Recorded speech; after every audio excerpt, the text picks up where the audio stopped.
I also thought, like Atlanta Braves, Cleveland Indians had a red-faced mascot until 2018. Yeah, we're going to get into all those. I'm excited for him. Let's get rolling just because we don't have a ton of time today. Hey, everybody, welcome to another episode of the hit new podcast, There's No Crying in Podcasting. I'm your host, Jonny Blackburn. Alongside me is my co-host, Nick Alessandro. What's up, guys? Yeah, Nick, welcome back. I'm glad you could make it. Yeah. I thought we were an every week thing now. Oh, okay, good. We're killing it. We are killing it. We've got one viewer, our producer, Gary, who's not here again. He's not even here. He's not even here. So we have no sound effects. No, it's just us. I don't think there's any sound effects in general. I asked him to add them, and we need explosions. What's happening? We do need explosions. So bad news on episodes 2 and 3. Something was going on with my audio, not yours, and we don't know what it is because episode 1 sounds perfectly fine, but episode 2 and 3, the audio quality on my end is just it sounds like I'm in a tunnel and there's a lot of static, and I've never heard that before. We've never had problems with that on our film podcast, but I don't know. So we'll see what happens. Worst comes to worst, we'll just have to redo those ones. Yeah, we could redo them, or I could just be talking to myself. You could talk to yourself, and you sound like Jack Nicholson in One Flew Over the Cuckoo's Nest, and just fucking answering questions that are not even there. But I'll just let's see how it is. I'll be quiet for a minute, and you just talk to yourself and pretend that I'm responding. Okay. Ready. So, did you hear about the new news today that the Redskins minority owners are looking to sell? Yeah, I thought that'd be a good segue into what we were talking about. But yeah, they're looking to sell. It's pretty interesting. Yeah. It doesn't work. It doesn't work with you doing it by yourself. It's just awful. It is awful. And that's our second and third podcast now. It's just it's really eerie. It's so eerie right now. Good. Today's topic, for those of you that haven't picked up on it quite yet, is the Washington Redskins, and we use the name because it is it is currently relevant. They're called right now, and it is what they're called. So the Washington Redskins potential name change, and every hour and every day it's looking like it's going to be more and more feasible to see the name change before the start of the 2020 NFL season. So we're going to go ahead and get in on that and the history of other controversial team names across every tier of sports, whether it be grade school, high school, amateur, college, and professional sports. And a little bit of history on the Redskins team name and why it is considered derogatory, because there is a lot of argument from lots of sports fans. Yeah.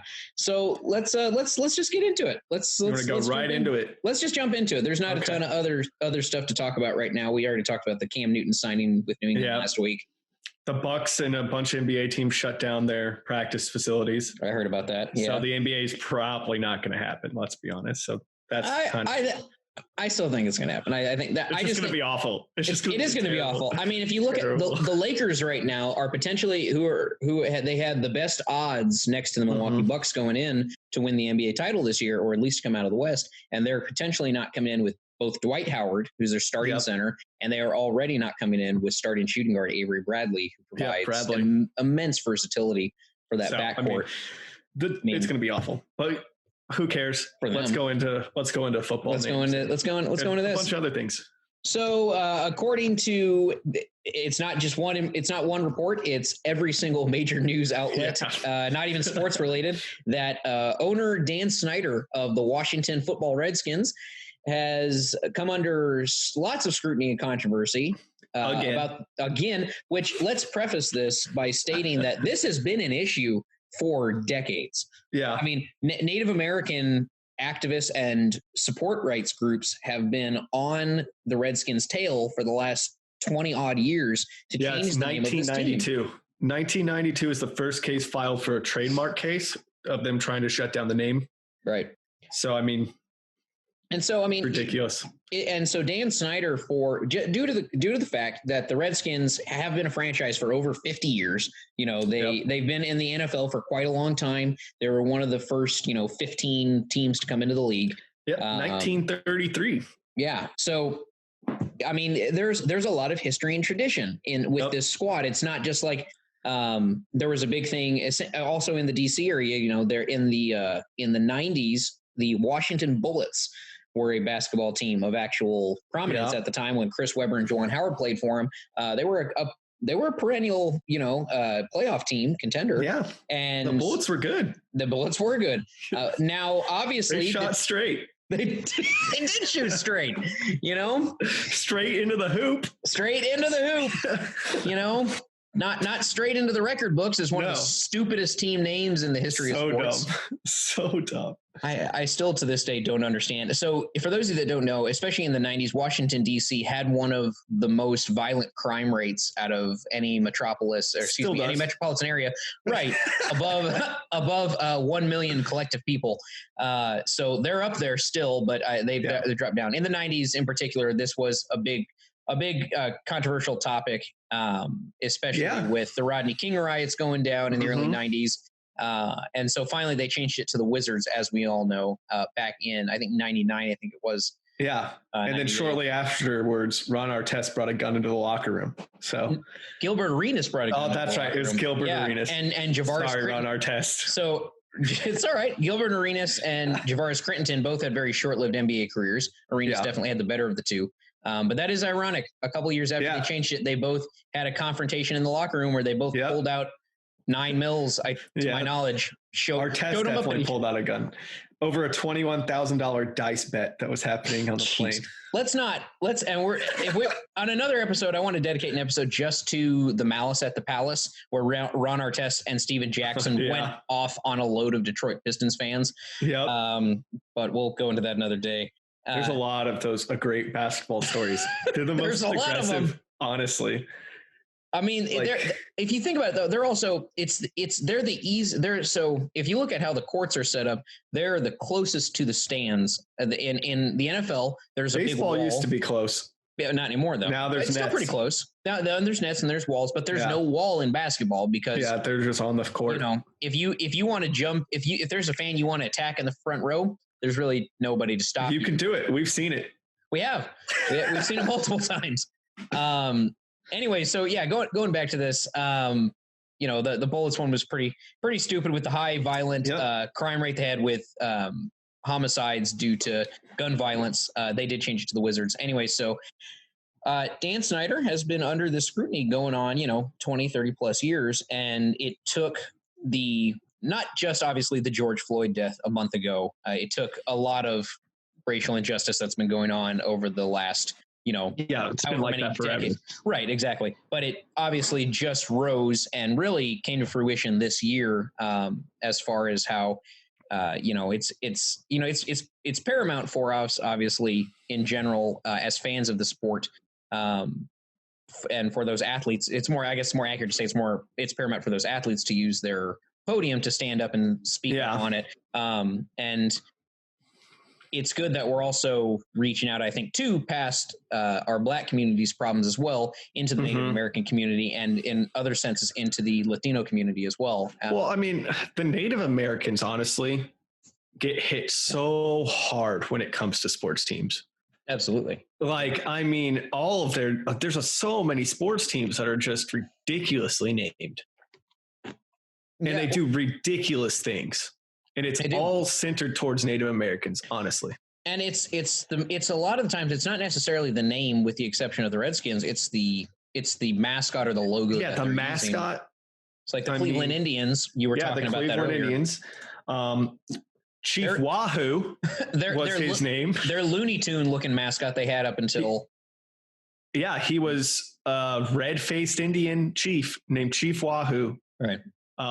And that was finally removed in 2018. Yeah. And the Indians they've been part of professional baseball since the early 1900s? It was removed. It was removed last year. Last year was when they removed it. They announced it in 2018. They removed it from all the jerseys and caps last year.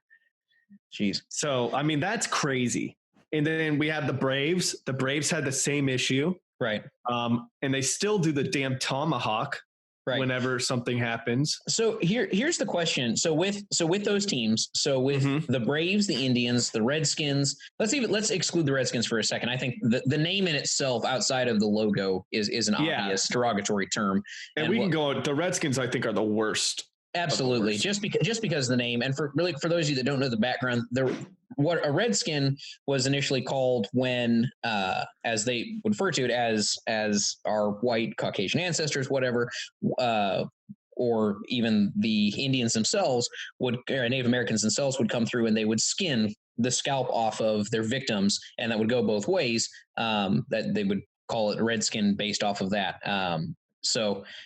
I think it was also a colored label, right? Black, white, and then we had the red. Yeah. I mean, it's all just crap. It happened so long ago. Like, I cannot believe we still have this. The fact that we're giving reminders to a community about lots of communities actually about not terribly proud and high times for their society and community. Like the fact that we're constantly reminding them of it is just a gigantic slap in the face every single time the name or the picture comes up.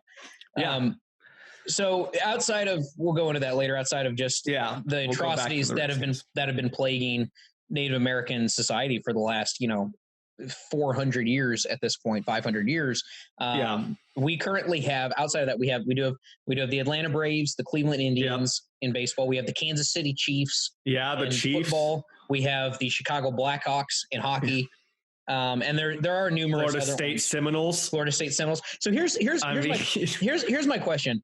I can understand the Cleveland, and we'll debate this for a sec, I guess, because I can understand the Cleveland Indian being very offensive. I get that because they make him look like a Looney Tune character. Yeah, they did it offensively. Yeah, exactly. And he has the red face, and that's all horrible. So I guess for the other thing, so for like the Florida State Seminoles or the Chicago Blackhawks, to my knowledge, was just a type of warrior in the tribe of that area. I could very well be wrong, but that I do recall. I think you're looking it up right now, but I do recall reading it. And then just the Kansas City Chiefs, they're just the Chiefs, and they got Arrowhead Stadium.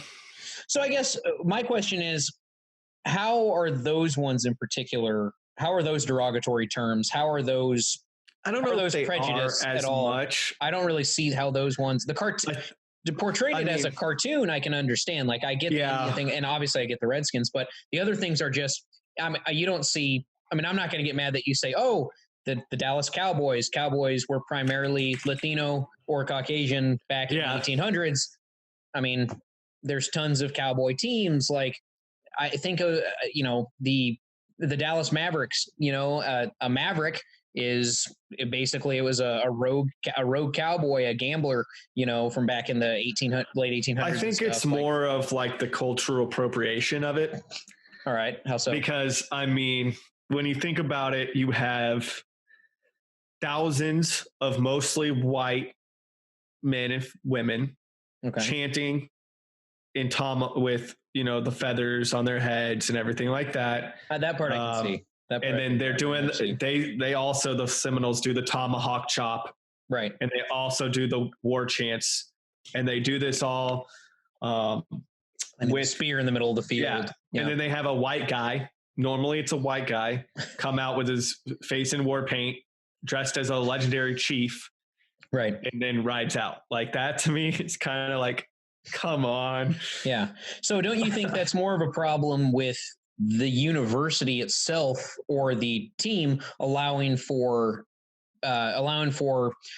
the franchise's traditions to be carried on like that? Like allowing people to ridicule and what we would consider ridicule towards those tribes or towards that group of people. I guess it's just like, it'd be one thing, if you're like, oh, we're named this way because we want to represent the heritage that, these amazing people had in our country. It's another thing to kind of make a mockery of it when you have all the things I just added on to that. Right.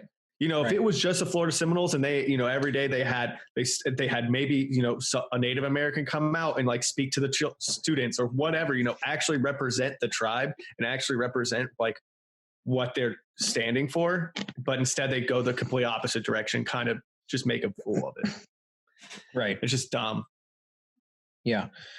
Well, so I guess, for me personally, now granted, I'm not Native American, I mean, my heritage is probably as white as you can get. British, Scottish, German, and I think Irish. I'd have to go back and look at my DNA tests or whatever. I'm very Italian.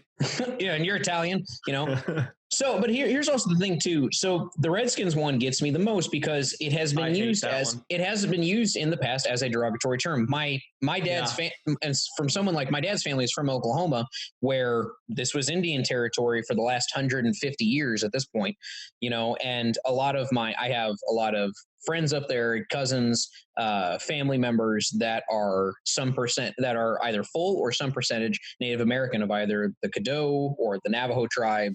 And so I can understand where coming across, because I've heard the derogatory term used towards them before, or them telling stories about how somebody had called them Redskin, and as well as a couple other things. A couple other names that I'm not going to name on this podcast. Yeah. But it is, it's not like, we're not taking all these other groups and using their derogatory terms and their prejudicial names against them. Like, you don't see, the newest NBA team introduced out of Portland, it's the Portland Peckerwoods, or it's the New York Wops, or hey, here come the Pittsburgh Polacks, or like, I don't know, the San Francisco Tojo or something. Like, I don't know, like, just like, we shouldn't be disrespecting an entire fucking society and culture just because it's going to sell a couple extra tickets, because you have, you can, from that name, you can create an interesting logo. You could create maybe a catchy name. I'm not sure the marketing ploy behind that. There is no marketing ploy behind it. I mean, the problem, I don't believe that you could not come in with a different team name and not have the same marketing value. Yeah. First of all, it's not like the Washington Redskins are really hitting it on top of the charts when it comes to jersey sales. No. Especially now after Nike took all their after Nike removed all of their apparel from their website. I mean, even before that, right? Yeah. They were not doing too hot. Not really. Yeah. I mean, from what I was looking at, they haven't been in the top 5 for any player jersey sales since. No, and I mean, part of that is the team sucks. True. Yeah. And they haven't really had a star to build around over the last, decade and a half. RG3, that one lone season he was there, was in the top 10 for NFL jersey sales. But I know you and I talked about this earlier, thinking about renaming them is a good step. It is. And I suggested, and I love this name, I'm biased towards it, but I suggested they rename the Washington Redskins to the Washington Codebreakers, and named after the Navajo Codebreakers, who are extremely famous in World War II. Right. And that keeps if they really want to say, it's for Native Americans, because that's what they've always said. It's for Native Americans to respect our history. It's to show that we still see what we did, all that crap. Right. It's all bullshit. Mm-hmm. But that would still keep that. And, you could put like a Spitfire plane on it or something. Yeah, you could. And, make it the Washington Codebreakers, and there you have it. Like, I like that. I like that. I like that a lot. Another one that I thought of the other day was the Washington Natives. Yeah, I thought and I've heard that one being floated around too. Yeah, I like that one because I think that's what they'll probably change it to. Yeah, and let's face it. Native Americans were here first. So yeah, I mean, I just kind of want to get out of that whole because natives still are you going to still use the same logo? Here's the thing. I don't because I don't see the Braves and I don't see the Chiefs logos as insulting. The Chiefs use an arrowhead. It's a rock. And the Braves use a tomahawk, which is just a weapon of choice for, that tribe at the time, or that, I mean, for the Oklahoma State Cowboys, they have, the Red Raiders, they've got, some a pair of 6-shooters. Like that's their logo. Yeah. I mean, the Washington Redskins logo is crap too. It's just kind of racist. It is, and it's also very real. Dark red face Native American. It's not good. Like, I just don't understand how they have not changed this yet. No. So you want to know what's funny is where the name for the Redskins originated actually was in Boston when they were the Boston Redskins. They were the Boston Braves. Right. So back in Boston in the 30s, there were they were a baseball town. The Red Sox had been around since the 1890s at that point. And so it was complete baseball town, very little basketball, very little football. And the owner at the time wanted to go ahead and get a larger fan base. So he tried to combine Red Sox, and so came up with Redskins. And since the thing is, the guy knew that it was racist, because what he does he goes out and he hires a coach who's a member of the Sioux Indian Nation, like the Sioux tribe, and he hires him to coach the team. And he's like thinking, if it's not racist if I have the coach. Yeah, he knew. It doesn't matter.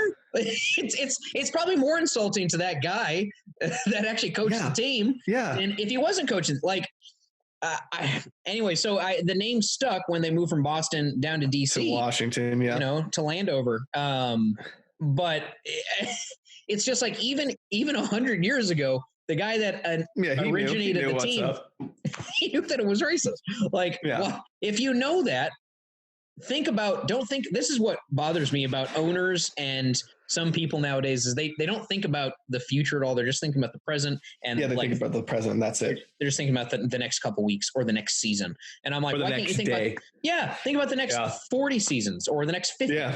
Think about 10 years from now, when you're still going to have the same problem and you're still going to have the same negative press if you don't change the damn team name. Exactly. It's only going to get worse. It's ridiculous.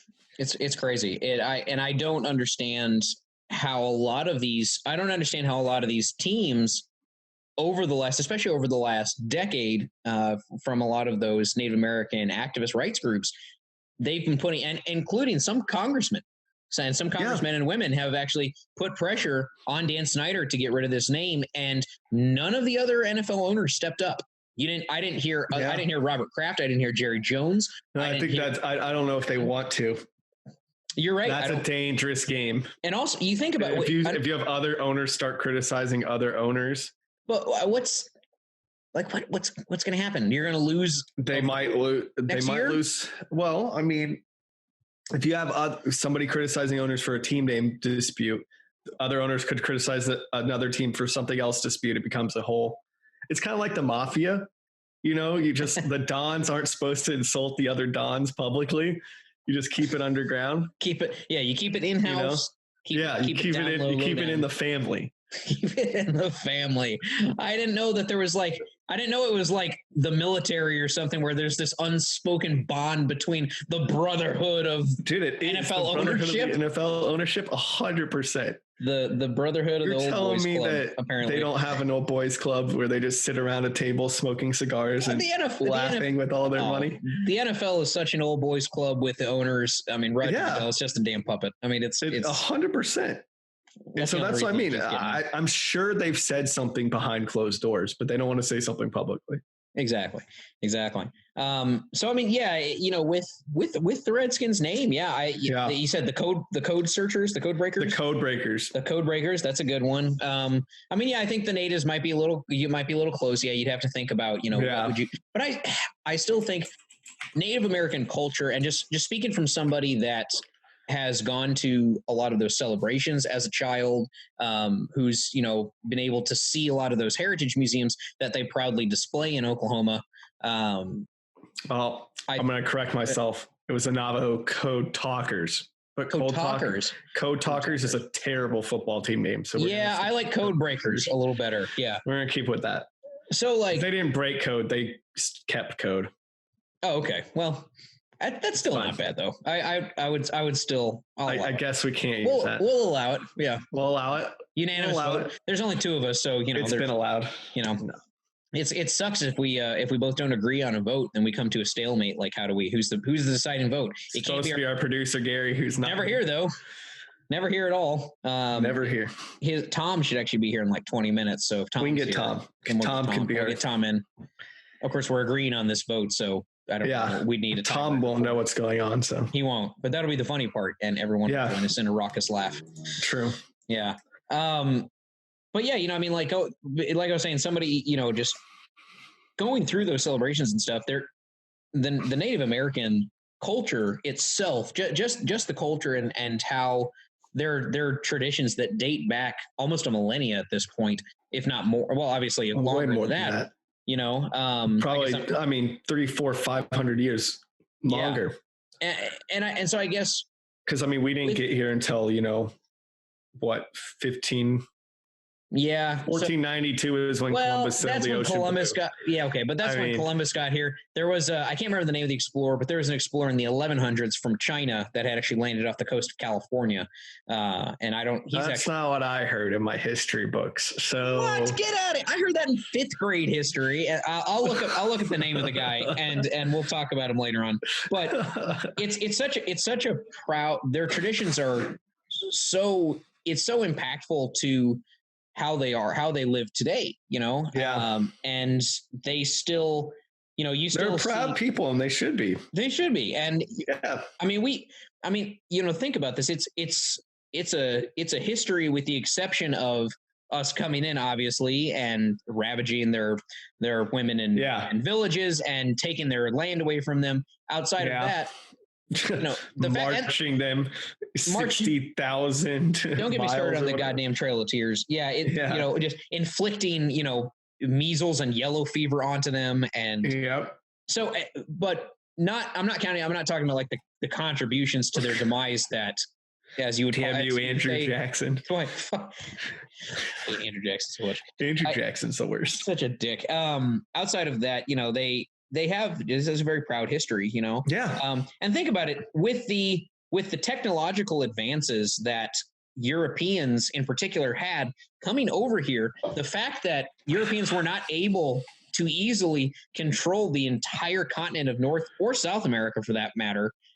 For a long time. It took them centuries to do that.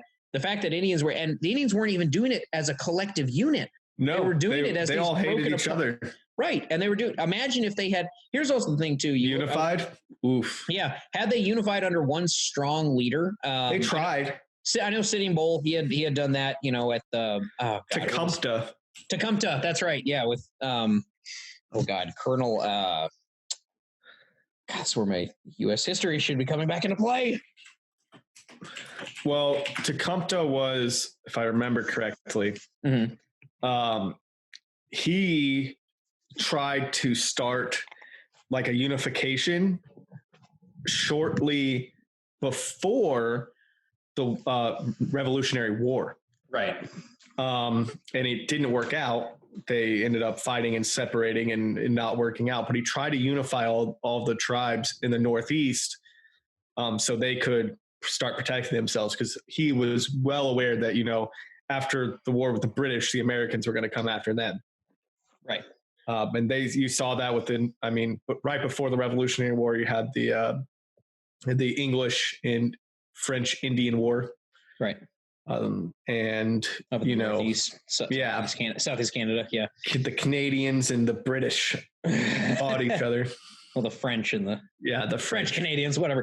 So it's the Canadians. If you look at the history of, so let's take all of this post Civil War. If you look at the history of probably what we would consider probably the 3 most suppressed minorities in United States history over the last 150 years, would be the Black community, the Latino community, and the Native American community. Would you agree?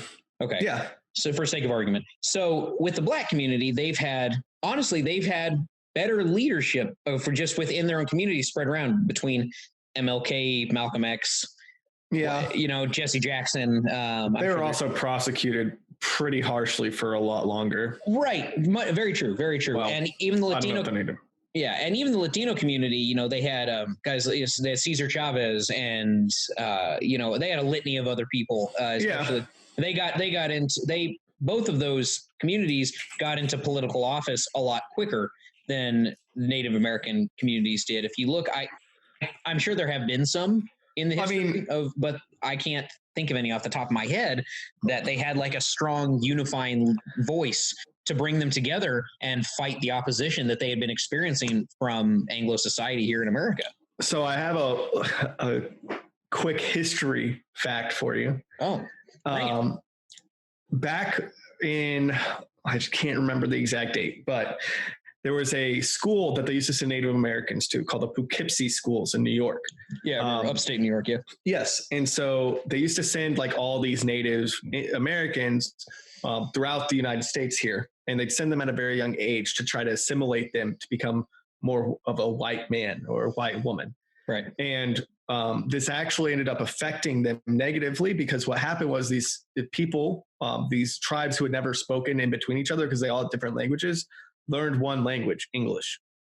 And so they were actually able to learn to speak with each other, and they actually formed up and started bringing, they started bringing court cases and all sorts of things against the Americans, against the United States. And that's how a lot of the reservations in North Dakota and South Dakota actually are still there today. It's because of these Poughkeepsie Indians. That's what they were called. They came out of that school and fought for themselves using the court of law, which is really cool. I don't think they have a famous name. And I think, the culture of the Native Americans don't really go, like they have their chiefs, right? Right. That's the big thing, but it's all about the tribe. And so it's kind of like it's different, right? Like they're not all for one. I feel like it's more like a community. Yeah. And so I think that's why we don't see like these big names, because they're really just fighting for their community. That's a pretty interesting perspective on it. Yeah, I guess maybe you're right. I mean, I guess if we look at the history of the limited Native American history that we were taught in school, right? It really did revolve around them, almost like a wolf pack, hunted like a pack of velociraptors. The group was only as strong as its weakest link. Or the chain was only as strong as its weakest link. And so and they were more about community than individual. Right. And I mean, I'm not going to say there aren't famous tribe leaders. Tecumseh is one that comes to me, comes to mind. I mean, I'm sure Sitting Bull was one another. Sitting Bull. There were a ton of famous chiefs. Yeah. Oh God. I mean, you got. Obviously, you got Pocahontas and Sacagawea. Sacagawea. Excuse me. So yeah, I mean, they've had a couple. I can't really think of any that they've had within the last 50 to 70 years. While diversity and equal wealth distribution and employment had really started to make a rise in not only American values, but in the American workforce and in American government, as we've seen since the 1950s with the civil rights movement, and particularly for both the Black and Latino communities. So it is definitely, I guess back to the original point, it is definitely, I think, something we both agree that their heritage in general by themselves does need to be celebrated. How do you do that with a tactful arm and be like, hey, we reach out, we want to celebrate the history of your people, the history of your society. How do we do that and still keep it within good taste and not offend anybody? Because from the surveys that the NFL had ran, or what they claimed, it was 47% out of the 500 and some odd people that they ran, they recognized themselves as part of some Native American tribe. 67% of those, though, said that they were practicing members of a Native American tribe, like they still indulged in rituals and certain holidays and spiritual activities and things like that. But out of those groups, 9 out of 10 were not offended by the name Redskins. Now, granted, I don't believe that. And see, I don't. And that's the thing is, I don't necessarily buy that either. And I don't believe that at all. I know. And out of the surveys that I read that they ran, the people that were stating they weren't insulted by it were, oddly enough, within the 40 and up range. The lower amount of people that were insulted by it were younger. They were millennials. They were Generation Z. How did they know they were Native American? Because they looked, from what I had read, they looked at lineage and they looked at people who identified with as. So on a college application, someone who had, there's a lot of problems with that. Elizabeth Warren was Native American. I forgot about that. She was? I'm just saying, man, she was related to Pocahontas. Across the street. I'll never forget this. I had a neighbor across the street from me. There's a complete sidetracking story. But when I used to live in Austin, I had a neighbor across the street from me and she always thought she was Native American. Was this when you guys lived in Shady Hollow? Yes, in Shady Hollow, right across the street. She always said she was Native American. She told her kids that she was Native American. They used to take them to like Native American gatherings and things like that. She was the whitest person I know, and she got a DNA test to prove that she was Native American because everybody told her she wasn't. And guess what? She was not Native American. 0%. No shit. He said there was a problem with the DNA.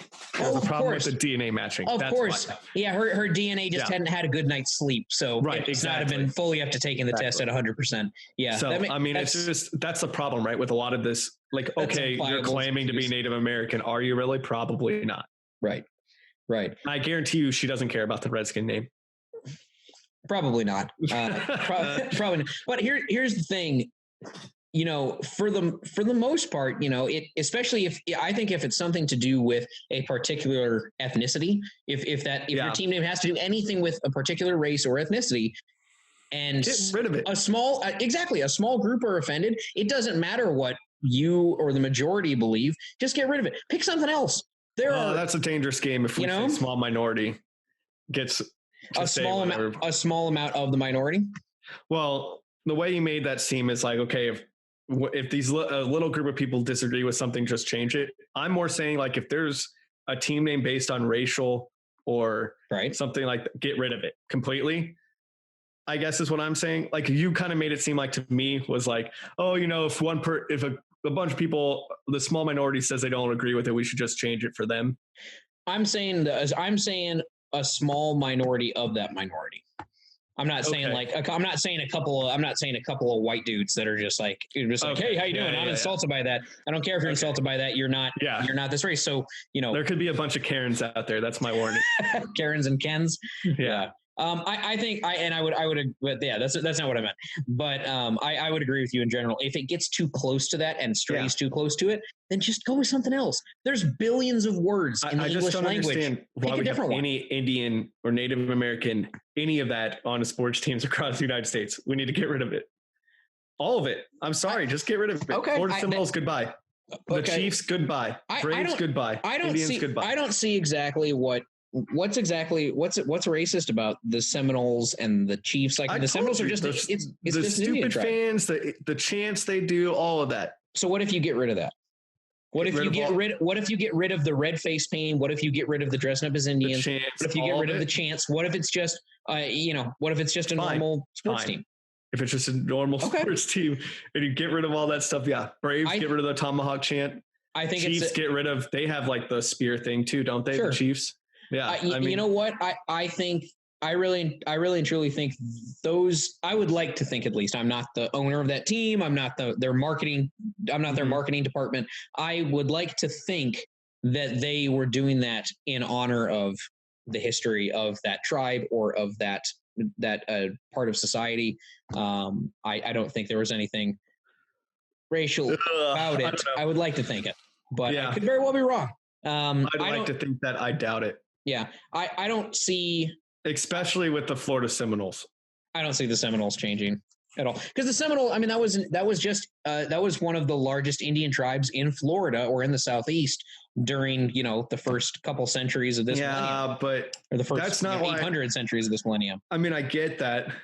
I just think 8 centuries. Excuse me, not 800. The Florida Seminoles, they just have so much like blatant racist stuff happening. Right.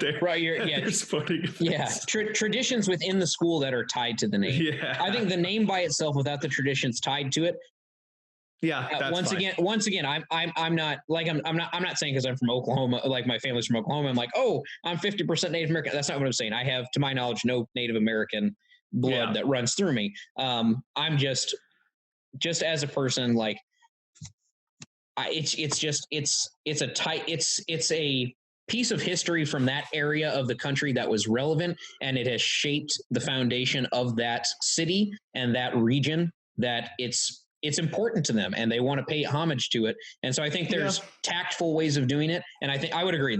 Some of the Florida State Seminole traditions are tactless, and and that would bother me a little bit. I could for sure agree with you on that. No hesitation on that end. I mean, there's a reason why the NCAA has banned naming anyone Native American team names. Like as of 2005, you cannot name your school after anything Native American. Really? I didn't know that. Yeah. Okay. Yeah. The NCAA said 2005, no more. Yeah. So interesting. Yeah. So to wrap up the story with Dan Snyder, for those that didn't know, FedEx, Nike, and Pepsi, who are the three main financial contributors and endorsers of both FedEx Field, where the Redskins play, and the team themselves, they are threatening currently to take hundreds of millions of dollars away from the Washington Redskins if they don't change the name currently. And all three CEOs have backed this up in public statements from those large companies. And, you know, it's just funny that it took this many decades and this current social structure and this social climate that our country is currently in to get that even looked at. Not even changed, just to take a look at it. Because Snyder, I've read so many stories over the last 10 years, where every time that's brought up, Snyder just goes, nope, not going to do it. Yeah, I'm not interested in changes the name because my team's worth over $1 billion by itself, and so go fuck yourselves. I'm the owner, and I'm going to do what I want. And it's like, look, man, I understand you're the guy that bought the majority stake, but the fans and the players are what continue to drive your team. Like, if you don't have any fans, there's no revenue coming in. If you don't have people buying your team's jerseys or buying tickets, I mean, you're done. They know. And that's why the minority owners are leaving. That's why, we're seeing all these things happen. It's because they know their time is up. It's over for some of them. Yeah. So let's take a look here at some of the worst and most racist. We just get to the worst racist team name. Let's do it. I don't think we need to go into any more history about how horrible Andrew Jackson was of a person and the Trail of Tears. I think most people understand that, but I found. Why don't you start us off? Okay, because I think we're looking at the same. Yeah, we're looking at the exact same. Is it the Business Insider article? I don't know. That might be an article. I've already looked at this because I saw this like 2 or 3 days ago. Okay. The most fucked up racist name I've ever seen out of sports team. Like, it's worse than the sports team. It's worse than the Washington Redskins, honestly. There's a California high school named the Coachella Valley Arabs. That is their name. And why are they called that, Nick? Because a long time ago, this is so stupid. A long time ago, when they first started building the city in Coachella, they got dates from the Middle East. And they started growing dates in this little community. And that is why they've named themselves the Arabs, is because of the dates. Wow. Couldn't they just name themselves the Dates or the Farmers or the Gatherers? Here's the crazy part too, right? So they had this name for a long time. And then in 2013, they were forced to change the name.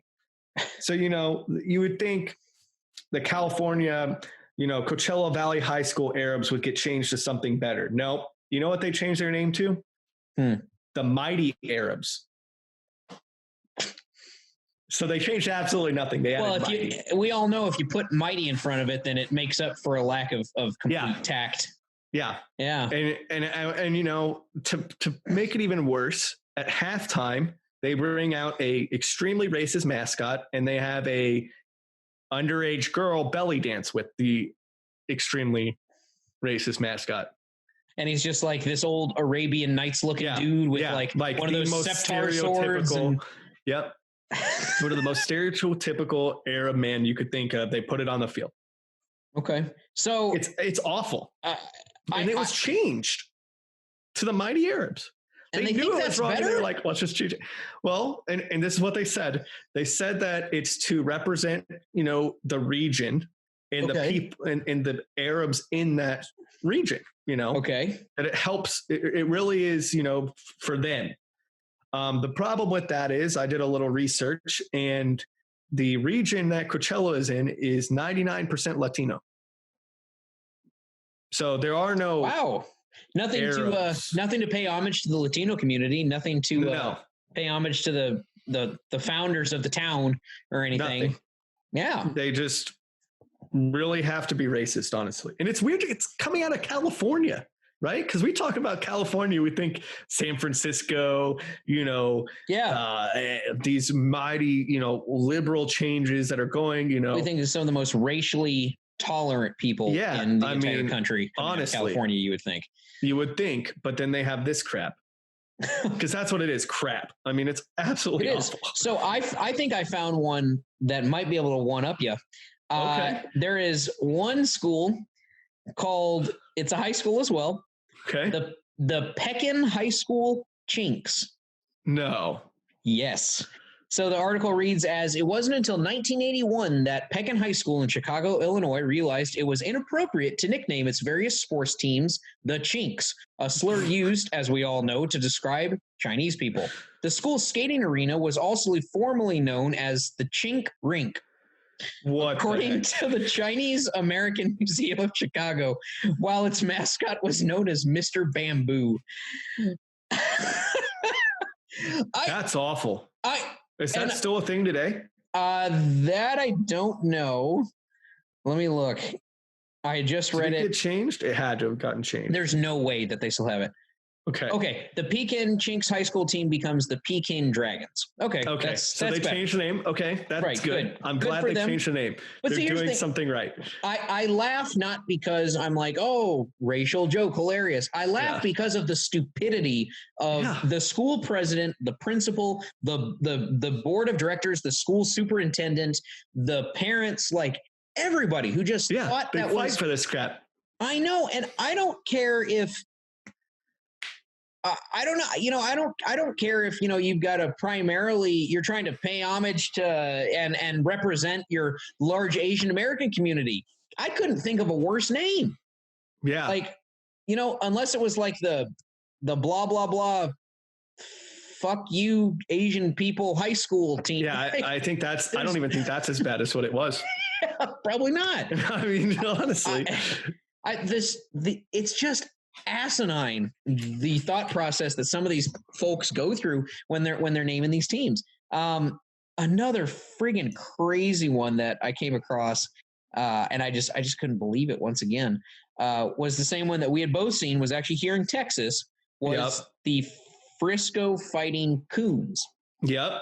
Yeah. That's not cool. No, I mean, there's also the Dixon State University basketball team was called the I had it, the Blue Hawks, but that's because it was just I'm sorry, they were known as the Savages. They're now the Blue Hawks. Yeah, but they were known as the Savages until 1974. Yeah, and you can only imagine where that came from. Right. Yeah. Exactly. And it's. So for the Coons, it says named after a former student's pet raccoon in 1924. It wasn't until 2002 that Frisco High School's Fighting Coons changed its name to the Fighting Raccoons. You don't think you could have done that 70 years earlier? At any point, like I can understand, I know that people were much more racially intolerant back in the 20s, but during the time that the civil rights movement was coming around in the 50s or 60s, somebody this is what I'm talking about, not thinking about the future. Everyone's just concentrated on the present, and they're not worried about what's going to happen moving forward in the next 50 years. Like, just use your brain. Yeah.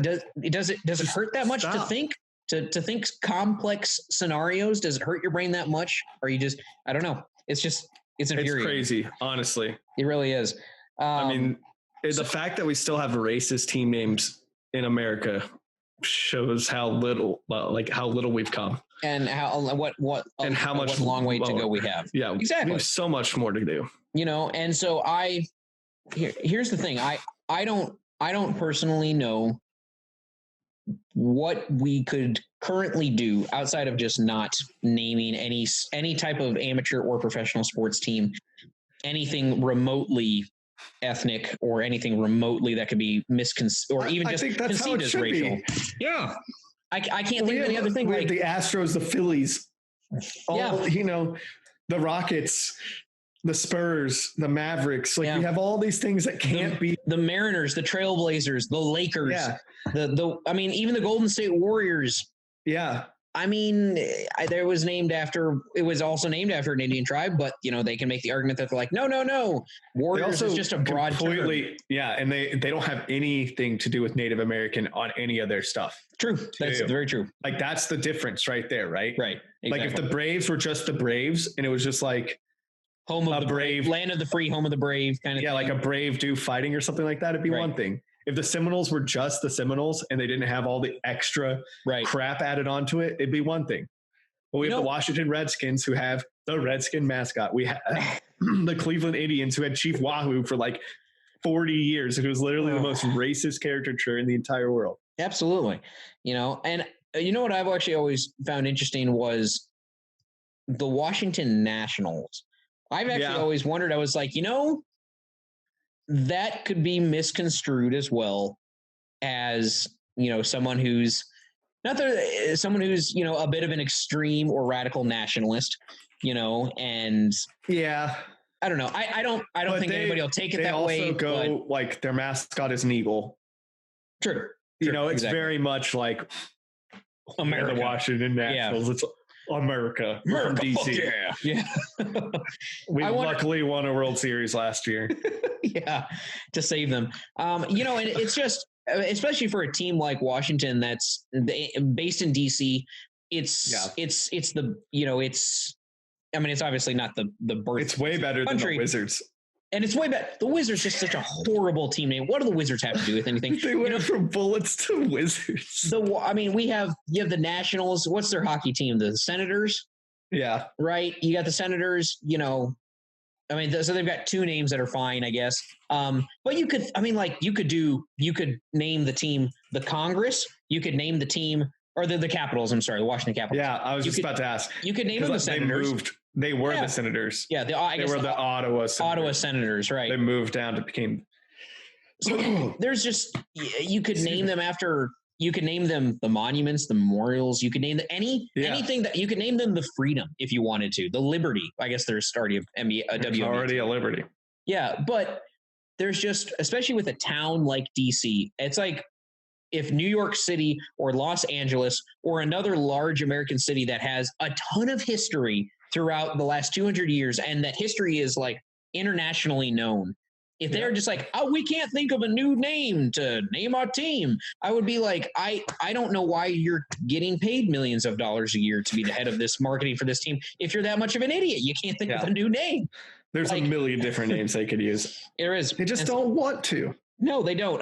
It does. I'm sure it takes a couple $100 million to rebrand a team. I'm sure it's a hefty cost, but if you want this team to survive and you want to keep sponsors, you want to keep fans, and you want to just be a fucking good, decent person and have some respect and integrity with your franchise, then do this so your franchise continues to exist for the next 50 to 100 years. Do you want your franchise to continue? If you checked yes by this box, change your name. Change the name. Just do it. Do it, Dan Snyder. Okay? Just fucking do it. That's it. Just do it. There's no other ifs, ands, or buts about it. Just do it. Jesus. All right. Anyways, man, it looks like we are basically out of time here for this week. But thank you guys for tuning in so much. We greatly appreciate it. And we always enjoy any comments on different topics you guys might want us to cover. Leave them in the box below, and you can always make sure to like and subscribe. And for all of us here at There's No Crying in Podcasting, I'm Jonny Blackburn. I'm Nick. Adios, guys. Thanks for tuning in. Have a good one.